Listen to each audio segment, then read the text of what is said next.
Good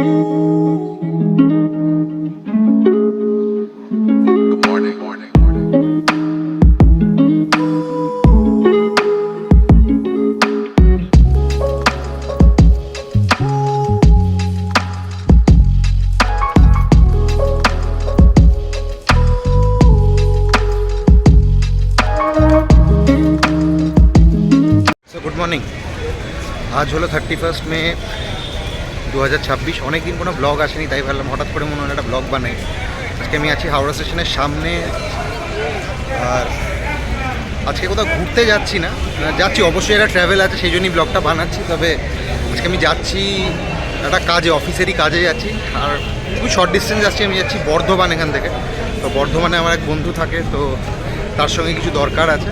তো এখন বাজে ঘড়িতে 9:30, আর আমার ট্রেন আছে 10টা শান্তিনিকেতন এক্সপ্রেসে। তো আগে ট্রেনে উঠি, দিয়ে যাই। ভাবিনি ব্লগটা বানাবো, হঠাৎ করে মনে হলো, তো তাই আমি শুরু করলাম ব্লগটা। তো আশা করি তোমাদের ভালো লাগবে।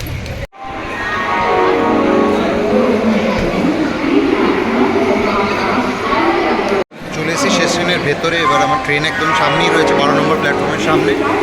ট্রেন ছাড়তে এখনও টাইম আছে, তাই আরামসে যাবো। আমার অলরেডি টিকিট কাটা আছে, কালকে রাতেই কেটেছিলাম।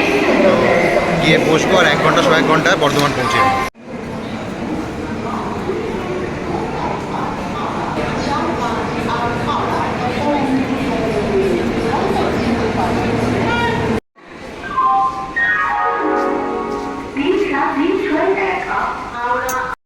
সিটে উইন্ডো সিট পাওয়া গেল, ভালোই লাগলো। গরম আছে ভালোই, বাট বেশিক্ষণের জার্নি না, এটা একটা বাঁচো। যাই আগে, তারপর গিয়ে ওখানে দেখাবো।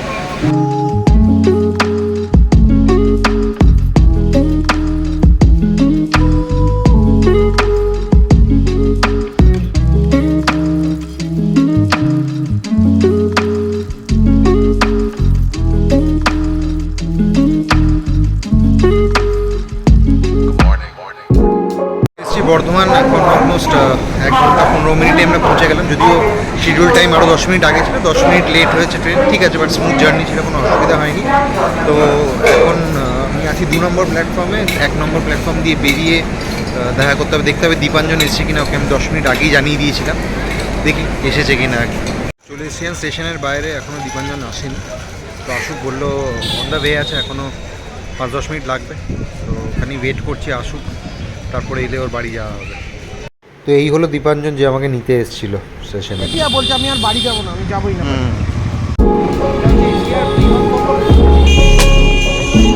আচ্ছা, মাঝখানে কোনো সাপোর্ট নেই, তাই তো?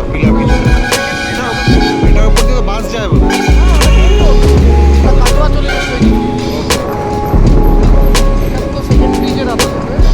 এখন দীপাঞ্জনের স্কুটিতে বসে গেছি, এখন যাচ্ছি একটা জায়গায় একটুখানি ঘুরে, তারপর ওর বাড়ি যাবো। যদিও টাইম আমাদের শর্ট, কারণ আজকেই আমাদের দুজনকেই ফিরতে হবে। ও কালকে রাতে চলে এসেছিলো, তো আমি সকালে এলাম। বেশ ভালো লাগলো, অনেকদিন পরে বর্ধমানে নামলাম। বর্ধমানের উপর দিয়ে তো বছরে 3-4 বার এমনি আমরা যাতায়াত করি, সে তারাপীঠ যাই বা যেখানে। বর্ধমানে নামা হলো অনেকদিন পরে। যাই হোক, একটু কাজের সঙ্গে একটু ঘোরাও হয়ে গেল, এটাই ভালো লাগছে। এখন যাই, কোথায় নিয়ে যাচ্ছে গিয়ে দেখাই।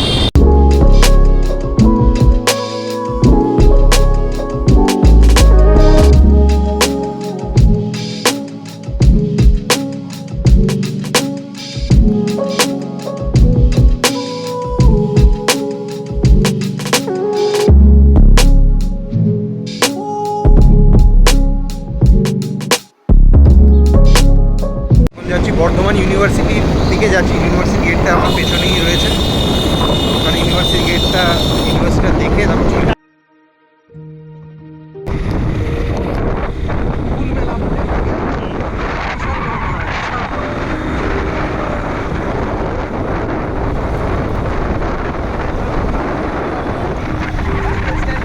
সেই 10 দিনে মোটামুটি 12 থেকে 16,000 টাকা কামাই ক্লাবে। আচ্ছা,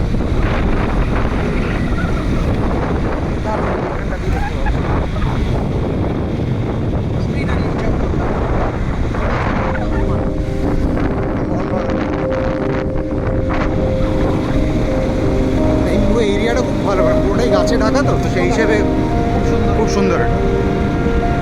এটা হচ্ছে মানে প্রেম করার জায়গা।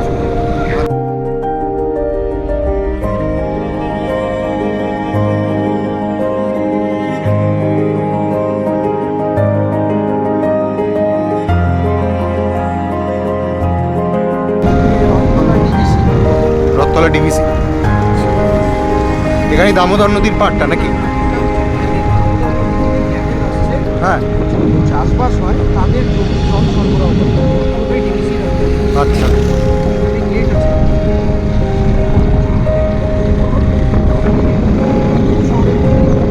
চাষবাস ওকে। এখানেও শীতকালে পিকনিক হয় নাকি?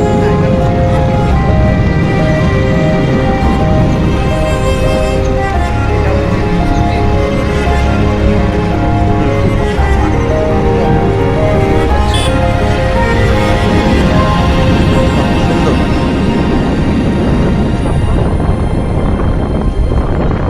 এখানে একটা জায়গা আছে, হ্যাঁ, একটা নদীর তলা দিয়ে আরেকটা নদী যাচ্ছে। বাহ, বিশাল ব্যাপার। এই জায়গাটাকে বলে সাইফোন। আচ্ছা,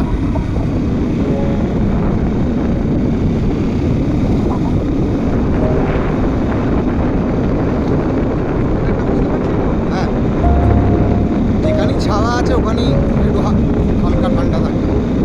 এখানের ওয়েদার এরকম। সুন্দর জায়গা, বেশ নিরিবিলি জায়গা। যাক, একটা জিনিস ভালো লাগছে আজকে এসে, যে কাজের ফাঁকে ফাঁকে একটু ঘোরাও হয়ে গেল। বর্ধমান এসছি অনেকবার, তবে এরকম ঘোরা হয়নি। দীপাঞ্জন যেহেতু লোকাল, সেই জন্য দিয়ে দিল আমাকে অল্প সময়ের মধ্যে।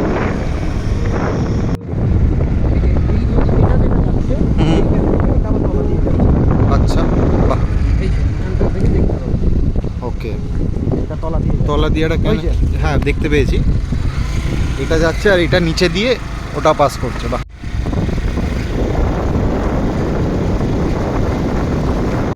এই হলো দীপাঞ্জন দেখাও তোমাকে। একটু আগে দীপাঞ্জনই আমাকে ঘোরাচ্ছিল। তো এখানকার লোকাল ছেলে এবং আমার অনেক পুরনো বন্ধু কাম এক্স কলিগ। আর এ হচ্ছে অরিজিৎ, দীপাঞ্জনেরই বন্ধু।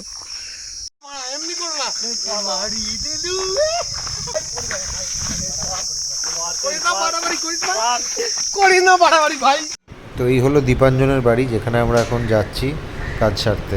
ফেরার সময় হয়ে গেছে, এবার আমি ফিরছি লোকাল ট্রেন ধরে। তো বর্ধমান লোকাল ভায়া কড টিকিট কেটে নিয়েছি, পাশের ট্রেনটা, এখানে উঠবো, উঠে যাবো। কারণ কড লাইনে এই জন্যই যাবো, কারণ কড লাইনটা অনেকটা তাড়াতাড়ি যাবে।